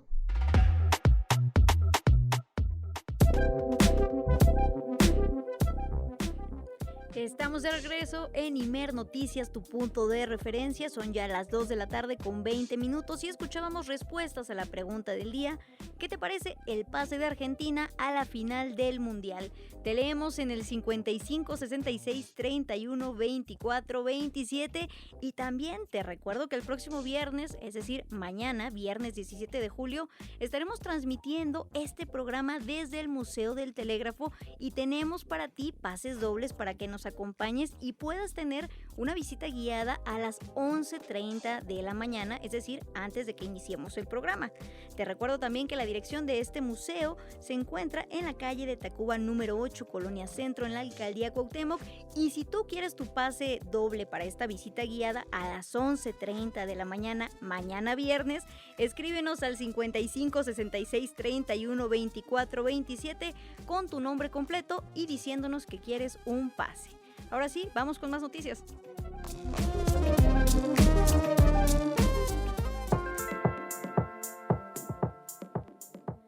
La zona metropolitana de Guadalajara enfrenta una crisis de agua contaminada. Un análisis de laboratorio con muestras de agua de 90 colonias de los municipios de Guadalajara, Zapopan, Tlaquepaque y Tonalá encontró que el 93% del muestreo carece de cloro residual. Estos resultados respaldan las denuncias de vecinas y vecinos que exponen el agua sucia y maloliente que llega hasta sus hogares. Toda la información con nuestra compañera Jessica Martínez. Desde inicios de año, la zona metropolitana de Guadalajara enfrenta una crisis de agua contaminada con mal olor y color que llega a los hogares de una de las metrópolis más pobladas del país. Un conjunto de análisis de laboratorio con 184 muestras de agua provenientes de 90 colonias de los municipios de Guadalajara, Zapopan, Tlaquepaque y Tonalá reveló que el 93% del muestreo carece de cloro residual, que es la cantidad de cloro que permanece en el agua después de su tratamiento. Esto significa que el agua que el Sistema Intermunicipal de los Servicios de Agua Potable y Alcantarillado, SIAPA, hace pasar por potable, ni siquiera habría pasado por un proceso de desinfección. Adicionalmente, en 4 muestras se detectó la presencia de la bacteria E. coli, un indicador de contaminación fecal causante de enfermedades gastrointestinales e infecciones urinarias. En el informe titulado Agua peligrosa del SIAPA, muestreo comunitario, elaborado por colectivos vecinales en colaboración con especialistas del Instituto Tecnológico de Estudios Superiores de Occidente, expone que también se encontraron metales pesados como plomo, mercurio, aluminio y otros contaminantes asociados con daños neurológicos, óseos, gastrointestinales e insuficiencia renal. En marzo, el gobernador de Jalisco, Jesús Lemus, había señalado que uno de los factores que contribuyen al deterioro en la calidad del agua en la zona metropolitana de Guadalajara se atribuye a la descarga de aguas residuales en distintos cuerpos de agua. Uno de los motivos por los que hemos estado teniendo mala calidad del agua en las últimas 2 semanas en la zona metropolitana de Guadalajara es porque existen tanto particulares como públicos que tienen, pues digamos que están tirando aguas irregularmente a canales del SIAPA. De acuerdo con medios locales, hasta inicios de junio pasado, el SIAPA ha identificado al menos 34 descargas contaminantes en la zona. Después de semanas de presiones para obtener una respuesta, esta semana las autoridades estatales anunciaron un plan de acciones para atender los problemas de calidad y abasto de agua. Entre los trabajos se contempla el suministro de agua mediante pipas, la instalación de plantas potabilizadoras provisionales y obras de infraestructura hidráulica de corto, mediano y largo plazo. Sin embargo, la incertidumbre prevalece en la población, ya que el plan apenas fue entregado este martes al Congreso de Jalisco y habría que esperar para ponerlo en marcha. Para Imer Noticias, Jessica Martínez.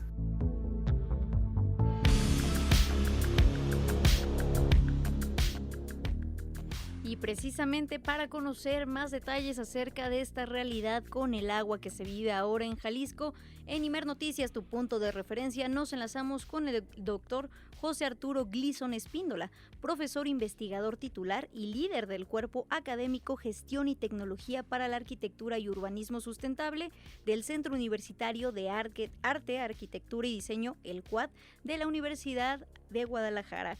Buenas tardes, doctor, ¿cómo se encuentra? Muy bien, Berenice, gracias por la invitación a tu programa. Un saludo a todo el equipo que hace posible su transmisión y al auditorio principalmente. Gracias nuevamente por estar aquí. Muchas gracias, doctor, por acompañarnos, sobre todo para lograr entender qué está pasando con el agua, no solamente lamentablemente de Guadalajara, sino de varias regiones de Jalisco en general, pero sobre todo, ¿por qué este problema de la mala calidad del agua del sistema hidrosanitario no es nuevo en realidad, doctor? Bueno, iría de lo general a lo particular. Creo que desde una visión general, nuestro crecimiento urbano, que denota en el crecimiento de la construcción de vivienda, impermeabilización del territorio, deforestación. Por otro lado, el aumento en la producción agrícola para más alimento para más personas. Estas mismas personas contaminamos más, necesitamos casa, tenemos nuestras propias necesidades, los procesos industriales que nos dan alimento, bebidas y ropa, pues también aumenta, y todas estas, tanto extracciones de agua y nuestros desechos van a los cuerpos de agua a nivel nacional. En las ciudades, de la mano de la gestión del agua en las ciudades, hay 7 etapas importantes que el auditor debe entender. Un sistema de aguas conforma 7 etapas: 1, captación; 2, conducción; 3, potabilización; 4, distribución; 5, consumo, cuando llega al usuario; 6, alejamiento o drenaje; y 7, tratamiento de esas aguas sucias, ¿no? ¿Qué está pasando? Pues que en general las infraestructuras han sido construidas en la época de los 60, 70, y pues en la generalidad no se le da mantenimiento, no se supervisa, no se renuevan tuberías de las diferentes etapas, válvulas, bombas. Es una infraestructura muy compleja de entender, y que no solo no se supervisa, no se le da mantenimiento, y mucho menos se moderniza, no se pone a nivel de modernización como nosotros tenemos los celulares o los smartphones, para que tenga una idea el auditorio. Entonces, mucha contaminación de infraestructura vieja, y ahí tenemos gran parte de las razones por esta crisis. Una crisis que también se ha denunciado por parte de las y los habitantes de Jalisco, pues afecta directamente la vida cotidiana e incluso también pone en riesgo la salud, porque es un agua que no se puede consumir, con la cual no se pueden realizar las actividades dentro de un hogar, pues prácticamente debido a esta contaminación, a este alto grado de contaminación que presentan. Y sobre todo, ya nos señalaba, es un problema, doctor, de que no se le ha dado el mantenimiento que requeriría. Y ante esto también preguntarle cómo se ha agravado esta problemática en los últimos meses, porque vimos que incluso durante las semanas, los días que duró el Mundial, el torneo internacional de fútbol, pues fue un problema que se desplazó a segundo plano, pero que hoy vuelve a estar sobre la mesa y la discusión pública. Sí, bueno, está hablando del caso Jalisco, acá en Guadalajara, ¿verdad? Uh-huh. Sí, bueno, pues sí. A mí me ha tocado durante los últimos 30 años de mi vida estudiar la gestión del agua en Jalisco, en Guadalajara. Específicamente mi tesis de licenciatura, maestría y doctorado, pues mi objeto de estudio ha sido Guadalajara. Y bueno, ya hablando específicamente de lo que sucede aquí, pues nuestras fuentes de abastecimiento, Chapala, la presa Calderón y los acuíferos, pues están contaminados.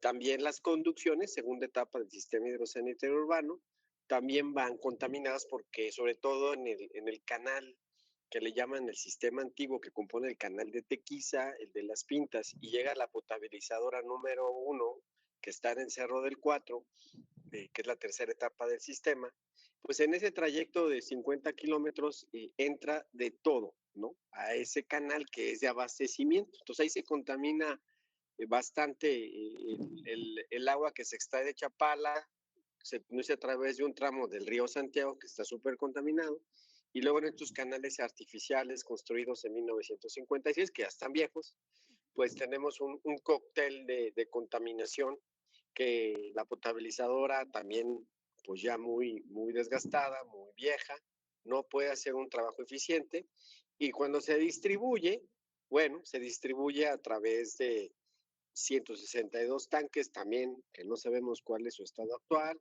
y una red de tuberías de provisionamiento de agua de 8.500 kilómetros, ¿no? Entonces, el tema es complicado, muy grande, y requiere de una seriedad y de un expertise muy preciso para poderlo resolver. Esta experiencia y este conocimiento que nos dice que podría dar solución, solamente, claro, si se consulta a personas que realmente sepan de este tema y puedan conocer cuáles son las fallas y deficiencias, como ya no lo comentaba, e incluso las soluciones. También está presente ahora, bueno, esta carencia, hay que decirlo, en el Plan Estratégico de Gestión Integral del Agua para el Área Metropolitana de Guadalajara, es decir, el Plan Hídrico, que presentó el gobierno de Jalisco al Congreso. Pero ¿cuáles son las deficiencias que tiene y por qué no es un plan que pueda dar solución a esta realidad que están viviendo, insistimos, en Jalisco, pese a que es un plan de 2,000 páginas prácticamente, más de 2,000 páginas? ¿Pero qué le falta, doctor? Pues lo esencial, un diagnóstico serio, profundo, documentado, específico, conciso, con evidencia verificable, videos, fotografías, entrevistas, con recorridos puntuales, bitácoras, que nos permitieran a través de estas 7 etapas y sobre todo de la 1 a la 5, que es lo de suministro, tener claridad sobre lo que está pasando en el sistema y cuáles son las causas principales que aún no son evidentes para la comunidad. Sin este diagnóstico técnico-científico hecho con cuidado, con mucho profesionalismo, con el mayor alto nivel académico, pues tenemos simples ideas y sí presupuestos gruesos que no dan certeza de que lo que se está proponiendo, porque no hay un diagnóstico, se vaya a realizar a cabalidad, ¿no? Eso creo que es a mí, dentro de muchas otras cosas y deficiencias que tiene el documento que entregaron o los documentos que entregaron al Congreso, este es para mí el punto clave, que si no hay ese trabajo de campo registrado, monitoreado, documentado, pues estamos en el aire. Claro, y sobre todo también, como ya lo señalaba doctor José Arturo Gleason Espíndola, profesor investigador titular y líder del Cuerpo Académico Gestión y Tecnología para la Arquitectura y Urbanismo Sustentable de la UDG, pues necesitan tener todas estas herramientas y conocimiento científico que sustente lo que pretenden hacer. Si no, son páginas prácticamente pues llenadas sin ninguna intención, o más bien con un despropósito, y más preocupa aún, como lo señalaba doctor, que hay una cantidad millonaria en un presupuesto que prácticamente no daría solución al problema. También entre las acciones urgentes que se están pues prácticamente implementando por el gobierno de Jalisco, se proponía en este caso pues repartir agua mediante pipas, pero ¿qué tendría que hacer una acción pues insistimos, urgente ya en este momento para tratar de cambiar, revertir el suministro de agua contaminada en todo Jalisco, doctor? Bueno, pues son medidas, la repartición de garrafones y las plantas potabilizadoras en plazas públicas, pues son medidas, considero, pues que ellos tienen a la mano y es para lo que les da. A mí me preocupa que en estas estrategias emergentes no hemos visto ni un solo plano de la red de distribución de agua, que es el paso cuarto para llegar al quinto, que es el consumo, que nos pudiera determinar dónde están los puntos de contaminación. Las colonias se dicen 200, ya subimos a 600, pero no sabemos cuáles colonias son las que están gravemente contaminadas y ni mucho menos sabemos qué contaminantes tiene cada colonia, y las redes tampoco sabemos cómo están conectadas. ¿Qué quiero decir con esto? Que se está trabajando a ciegas, ¿sí? En las redes es donde de la potabilizadora, tercera etapa, las redes, cuarta etapa, quinta etapa, el usuario, es ahí donde tendríamos que hacer una operación quirúrgica para bloquear, capturar y retirar lo más que se pueda la contaminación. El ciudadano que tiene recursos, ya lo que digo, ya lo está haciendo en su casa, pone filtros. El problema es que esos filtros en ocasiones dura hasta un mes y son 3,500 pesos. Entonces, hay ciudadanos, ciudadanas que tienen ese poder adquisitivo, pero no así, sobre todo en la zona oriente de nuestra área metropolitana, en donde requerimos montar esos equipos, no solo potabilizadoras en las plazas públicas, sino en la red, ¿verdad? Para poder capturar la contaminación y bajarlo o retirarlo lo más que se pueda, a la par de ir renovando todo lo demás. Estás hablando de 8,500 kilómetros, o sea, ¿qué de estos 8,500 kilómetros de tuberías sirven, no sirven, ¿no? Una ciudadana y me decía, ingeniera, me decía, yo conozco unas tuberías donde ya no hay tuberías, ¿no? Entonces, ¿de qué te sirve limpiar desde atrás, desde la planta potabilizadora, si en esa colonia ya ni siquiera hay tuberías porque están viejas? ¿Qué trabajo nos permitiría saber dónde hay tuberías o dónde sí hay o ya no hay, o qué materiales tienen, cuál es su estado actual? Un diagnóstico. Entonces, son muchas declaraciones, Berenice, muchas ideas, y ahora, pues hay que decirlo, mucho papel que leer. La lectura es realmente tortuosa, no es una lectura científica, no hay citas, no hay referencias, no tiene hilo conductor y es puras palabras, y las palabras y los buenos deseos se los lleva el viento. Necesitamos ya planos, necesitamos acciones bien detalladas, cronologizadas, responsables, que a ver, vamos a entrarle, hay que ver dónde está, acordonar, ver qué contaminantes hay, qué ponemos, vamos a monitorear. Es lo que yo creo que se tendría que hacer. Sobre todo, como ya lo señalaba, doctor, de nada sirve ir al síntoma, atacar el síntoma, si no se va a la causa de este problema que, como ya nos decía, es un problema estructural, el que está padeciendo el sistema hídrico, pues prácticamente de todo Jalisco, y que incluso las medidas que ya nos comentaba, pues solamente van al último paso, pero no están viendo todo el proceso y son insuficientes, y lo serán si no hay este diagnóstico inicial para precisamente guiar las acciones de una forma científica, responsable y que pueda dar un resultado efectivo. Doctor José Arturo Gleason Espíndola, agradecerle muchísimo esta información que nos brinda para toda la audiencia de Imer Noticias, y seguimos al pendiente y ojalá que el gobierno de Jalisco escuche estas opiniones. Gracias y buenas tardes, doctor. Muchas gracias por la entrevista, Berenice, y un saludo a ti, a tu persona, al equipo y a todo el auditorio. Muchas gracias.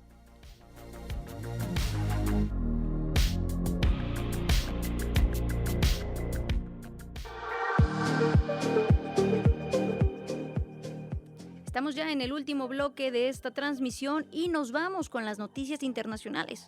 El secretario de Estado estadounidense, Marco Rubio, convocó a formar una coalición global con países aliados para desmantelar redes transnacionales de militantes de extrema izquierda, con el compromiso de proteger supuestamente a las personas. Al encabezar una cumbre ministerial a la que invitó a representantes de alto nivel de más de 60 países, Rubio planteó que existe una supuesta amenaza creciente de lo que él llama terrorismo de extrema izquierda, la cual, dijo, ha sido ignorada por instituciones y medios de comunicación. El funcionario estadounidense dijo también que la administración de Donald Trump está construyendo la infraestructura, las alianzas y la estrategia para derrotar lo que denominó el azote del terror de la extrema izquierda. Here in the United States. Aquí, en Estados Unidos, la proporción de ataques y complots terroristas de izquierda ha aumentado a niveles no vistos en décadas. En Alemania, la violencia de extrema izquierda se ha disparado en más del 40%, solo en el último año. En Grecia, más del 80% de la violencia radical es ahora impulsada por actores de extrema izquierda y anarquistas. Estas no son estadísticas abstractas. Los estadounidenses han visto lo que significan esas cifras. Un ataque frontal contra nuestros agentes de inmigración, ataques de francotiradores, explosivos, emboscadas armadas, un tirador transgénero abriendo fuego contra estudiantes de una escuela primaria católica mientras rezaban, con su arma marcada con lemas como ¿dónde está tu Dios ahora? Así las palabras de Marco Rubio, y en su participación el asesor de seguridad nacional del presidente Donald Trump, Stephen Miller, continuó con la narrativa y advirtió que el supuesto terrorismo de extrema izquierda busca establecer un control total y absoluto de los gobiernos. Sostuvo incluso que se trata de una red internacional que comparte financiación, organización e intercambio de información, por lo que instó a trabajar juntos para erradicar estas organizaciones. Es fundamental comprender que el terrorismo político de izquierda busca, como fin último, el derrocamiento de nuestro sistema y forma de gobierno. Hemos visto que esto ha ocurrido muchas veces en muchos lugares a lo largo de los años. El terrorismo de izquierda siempre termina en derramamiento de sangre, miseria y sufrimiento. Solo puede ir en una dirección. Nunca hay un punto en el que el terrorista de izquierda se conforme con sus juegos y deje de avanzar. Inevitablemente, si se le deja seguir su curso, siempre se convierte en un Walg. Siempre se reduce al encarcelamiento masivo de enemigos políticos, a la privación de sus derechos y libertades.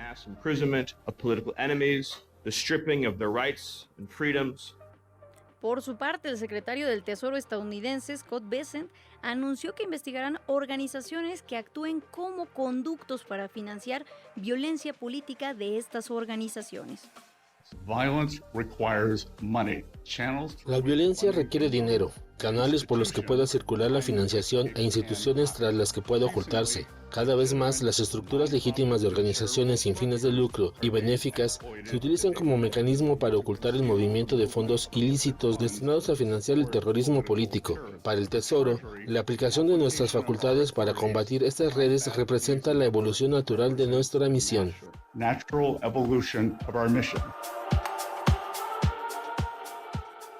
Muy curiosas declaraciones las que hacen las autoridades estadounidenses, sobre todo porque hemos visto cómo cambia la narrativa en ese país del terrorismo, bueno, del supuesto terrorismo del Medio Oriente, luego el supuesto terrorismo del narcotráfico y ahora lo que denominan terrorismo de extrema izquierda, cuando en realidad también hemos visto que qué es lo que está sucediendo en Irán. ¿No es acaso terrorismo lo que ejerce Estados Unidos? ¿Qué es lo que sucedió con las embarcaciones en el Caribe por parte de Estados Unidos? ¿Qué es lo que sucedió con el presidente de Venezuela? ¿Y qué es lo que sucedió con René Gut y Alex Preti en Estados Unidos? ¿Dónde queda la palabra terrorismo ahí para Estados Unidos? Vamos con más información, ya que el expresidente de México, Felipe Calderón, aseguró que el país enfrenta un supuesto problema parecido al de Venezuela al considerar que el actual gobierno ha debilitado la economía, el poder judicial y los procesos electorales. Durante su intervención en el Libertas Forum organizado por el Partido Popular Europeo, el exmandatario también criticó la reciente reforma al poder judicial en México.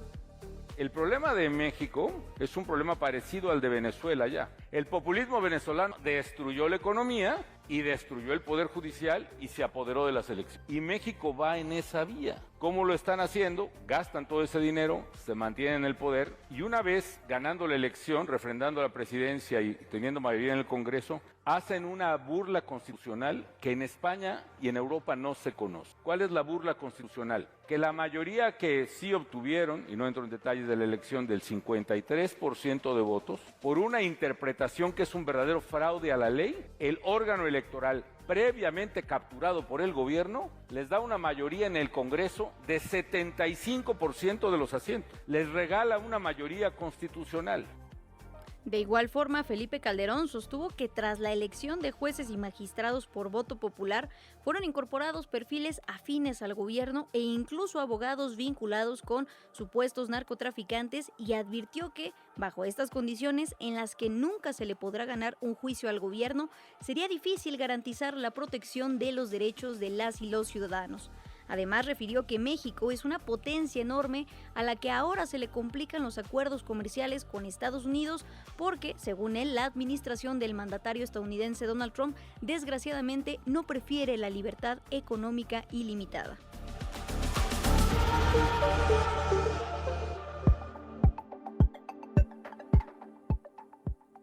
Vamos de nuevo con información referente a este torneo internacional de fútbol, y es que el pase de Argentina a la final del torneo provocó sentimientos encontrados entre la comunidad mexicana.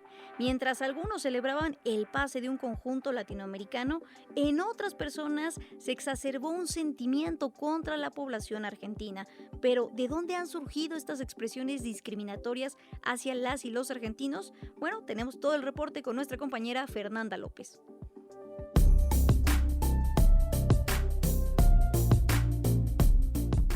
Cada 4 años, la Copa Mundial de Fútbol reúne a millones de aficionados, pero también expone actitudes nacionalistas y discursos de exclusión que permanecen presentes en la sociedad. El avance de la selección argentina a la final generó diversas reacciones en México. Mientras algunos aficionados reconocieron el desempeño del equipo sudamericano, en redes sociales también surgieron expresiones de rechazo e incluso muestras de apoyo hacia selecciones rivales. La rivalidad entre México y Argentina se ha evidenciado en distintos momentos, con mensajes cargados de xenofobia y racismo que refieren a estereotipos relacionados con el acento, la personalidad o la supuesta falta de integración de la comunidad argentina en nuestro país. La xenofobia también se ha reflejado en situaciones de la vida cotidiana. En 2025, un caso protagonizado por una mujer argentina en la Ciudad de México generó polémica después de ser señalada por agredir con insultos racistas y xenófobos a un elemento de la Secretaría de Seguridad Ciudadana que intentaba infraccionarla por estar mal estacionada. Durante la temporada de partidos del Mundial, la tensión volvió a crecer tras las declaraciones del comunicador argentino Eduardo Feynman, que expresó su rechazo hacia el pueblo mexicano posterior a la derrota de la selección nacional ante Inglaterra. Yo quería que gane Inglaterra. Detesto a los mexicanos. Claro, los detesto con mi alma. El ahorita ese se los puede meter en el orto. Pero yo estoy con vos, Edu. Yo quería que perdiera México. Detestables esos tipos. El que sacaste hace unos días, ¿te acordás del periodista que envidia que los mexicanos que tienen a los argentinos, no solamente en el fútbol, en todo. No se envidian. Quieren ser como nosotros y no les da el piné. Pero no son clásicos, para nada. Y menos en el fútbol, ¿viste? La verdad son de madera. Ante estos comentarios, la presidenta Claudia Sheinbaum rechazó públicamente las expresiones consideradas ofensivas durante la Conferencia del Pueblo.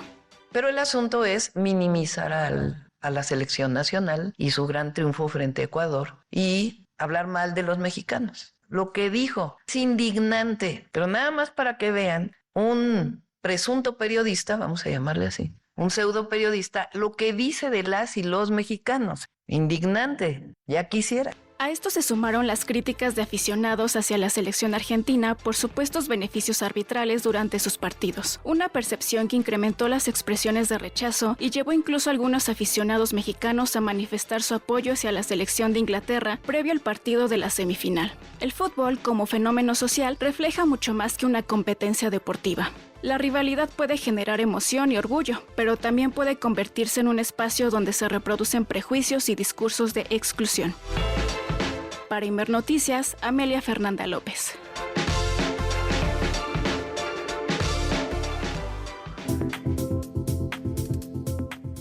Para entender más qué hay detrás de esta supuesta rivalidad que se ha dado en los últimos días entre la comunidad argentina y la mexicana, nos enlazamos ahora con la doctora Karina Beatriz Kloster. Ella es profesora e investigadora de la UACM, plantel del Valle, y profesora también de asignatura en la UNAM. Su principal interés ha sido investigar, por ejemplo, los conflictos sociales. Buenas tardes, doctora, ¿cómo se encuentra? Buenas tardes, gusto en saludarte. Muy bien. Saludos también a la audiencia. Muy bien. Muchas gracias por tomarnos la comunicación, doctora, y sobre todo, ¿realmente existen estas acciones discriminatorias que hemos visto, sobre todo en los últimos días, exacerbadas durante el torneo internacional de fútbol? ¿O qué hay detrás de esta narrativa de supuesto desencuentro entre mexicanos y argentinos? Sí, a mí me ha tomado realmente por sorpresa porque, bien, vivo aquí desde hace 26 años y siempre desde Argentina pensamos en la gran generosidad del pueblo mexicano para no solo con nosotros desde la década de los 70, sino para toda América Latina. Entonces, me parece que es una lástima realmente que se haya profundizado algunos estereotipos que me parece que están jugándose en torno a este encuentro de palabras que ha tenido la presidenta Claudia Sheinbaum con el realmente nefasto periodista Feynman, que creo que hizo declaraciones que no se corresponden con lo que los argentinos piensan de México ni de los mexicanos. Eso, por ahora, para empezar.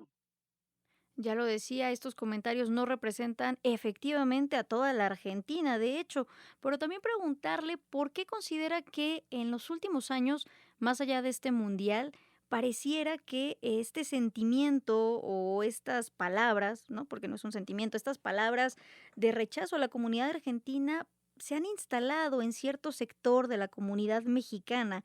¿Qué hay detrás de estos estereotipos, doctora? No, hace 26 años que vivo acá, enseño ideas críticas, enseño, digamos, de esta unión latinoamericana, enseño de la internacionalización de nuestras necesidades y luchas. O sea, trato de imponer como un pensamiento crítico a mis estudiantes. Si yo considerara que esto realmente está sucediendo, significa que he fracasado en este problema. Creo que el fútbol, volviendo al fútbol, no tanto para avanzar en otras cuestiones, sino más bien considerar al fútbol como un fenómeno justamente que comienza en lo popular, que se enraiza en el pueblo y que además después es utilizado políticamente para, para decir determinadas cuestiones sobre lo nacional, ¿sí? A mí me parece que ahí es donde se mezcla, digamos, como esta cuestión que me gusta mirar el fútbol, que me gusta pensar en lo bien o mal que juega Argentina o Francia o Alemania, etcétera, pero mientras tanto, por detrás sí se construyen intereses y se usa, digamos, estas cuestiones para formular o tener más alcance en los votantes en política. Estoy pensando, por ejemplo, cuando la selección argentina ganó en el Mundial pasado, volvieron a Buenos Aires, estuvieron los festejos, pero nunca llegaron a la Casa Rosada porque efectivamente no estaban o consideraron que no querían darle el apoyo político a la presidenta de turno en este país. ¿Qué quiero decir con esto? Quiero decir, existe una pasión popular, existe un deseo, digamos, en determinado momento, mientras se da el mundial, de que gane mi equipo, que se pintan de colores las cuestiones. Y esto finalmente sí es, en algunos casos y en otros no tanto, utilizado políticamente o, digamos, la política alcanza a estas pasiones que se reproducen en la sociedad. A mí me parece que, digamos, desde mi perspectiva, y yo estoy esperando que se acabe el mundial para volver a la normalidad. ¿Y qué es la normalidad para mí, en mi caso específico? Es volver a dar clases, volver a estar en un país que me reconoce y que no es real que me desconozca como están formulándose tantas críticas y tantos hates y tantas cosas que, digo, no representa lo que yo vivo aquí en México. Se salió de control, tal vez se polemizó demasiado. Yo insisto en que no creo ni que Feynman represente el sentir argentino con relación a los mexicanos, ni todo este auge representa lo que realmente va a pasar después de el domingo, que espero que acabe, y volver realmente a lo que consideramos y a lo que estamos construyendo conjuntamente. Efectivamente, hacer esta diferenciación de que una cosa es la narrativa que se está pues creando, que tampoco es generalizada, y otra cosa es la sociedad y la relación que se tiene solidaria y cercana históricamente entre la comunidad argentina y la comunidad mexicana, y que lo mismo, la FIFA no es el fútbol y que incluso todas las irregularidades que han sido denunciadas, ¿no?, en la participación de Argentina, pues no tienen que ver directamente con el equipo como tal, sino con esta empresa que se encarga de mercantilizar este deporte. Finalmente, en un minutito, doctora, quisiera preguntarle si considera también, ya que nos mencionaba que hay una relación entre este deporte y lamentablemente la política, ¿podría haber intereses detrás de esta narrativa de desencuentro, insistimos, entre la comunidad mexicana y los argentinos? Insisto, no es un sentimiento generalizado, sino más bien lo encontramos incluso también en redes sociales, pero ¿qué intereses podría haber detrás? El fútbol es uno de los deportes que más se han transnacionalizado. ¿Qué quiero decir con esto? El sistema capitalista ha intervenido impresionantemente.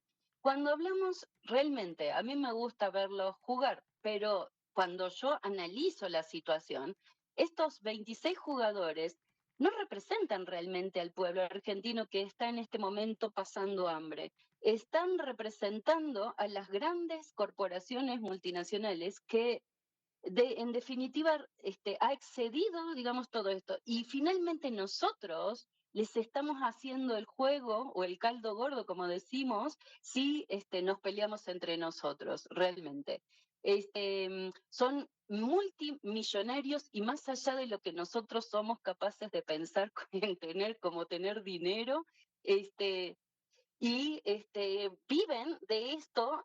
Y para mí detrás de todo esto está el dinero, o sea, el dinero puro y sonante, están las apuestas, está todo lo que se mueve detrás de estas grandes pasiones. Ahí ya para finalizar, había escuchado como dos narrativas, ¿no? La de Galeano, hablando del fútbol como esta cuestión de pasión, y la de Borges, hablando como el opio de los pueblos. Si nosotros no podemos alcanzar un conocimiento, un pensamiento crítico acerca de qué estamos viendo, un espectáculo de gente que tiene mucho dinero y que finalmente está bien, nos gusta que tengan las camisetas y los colores que tal vez nos representan, pero que en el fondo hay que preguntarse realmente si nos representan. Eso es lo que tenemos que reflexionar en torno a toda esta discusión. Doctora Karina Beatriz Kloster, agradecerle muchísimo esta plática con la audiencia de Imer Noticias. Gracias y buenas tardes, doctora. Gracias a ustedes, buenas tardes. Mucho gusto.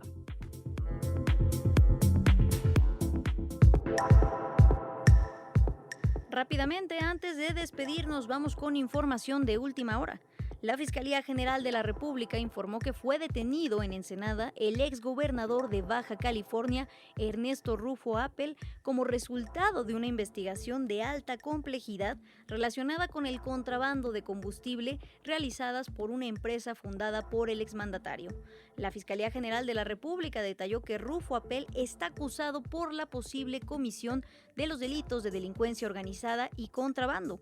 Mencionó también que como parte de la investigación solicitó y obtuvo una orden de aprehensión, la cual fue cumplimentada esta tarde en Ensenada, Baja California, por elementos de la Secretaría de Seguridad y Protección Ciudadana.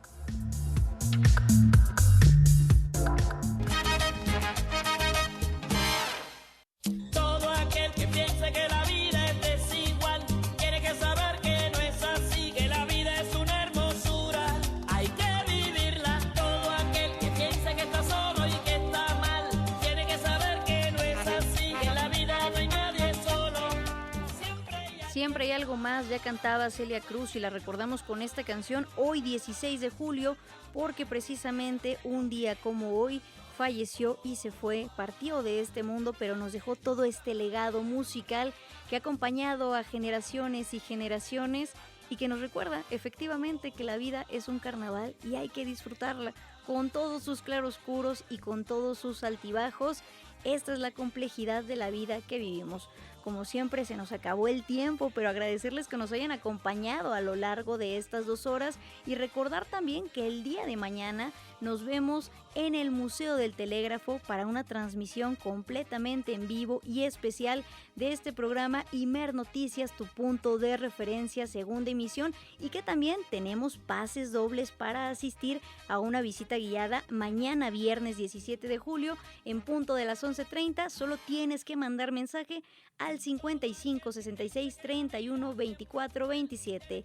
Muchísimas gracias y nos vemos mañana en el Museo del Telégrafo. Las opiniones aquí expresadas son responsabilidad de sus autores y no representan la posición editorial de Imer Noticias. El Sistema Nacional de Noticiarios presentó Imer Noticias con Berenice Rodríguez. Tu punto de referencia. Periodismo. Desde lo público, contigo.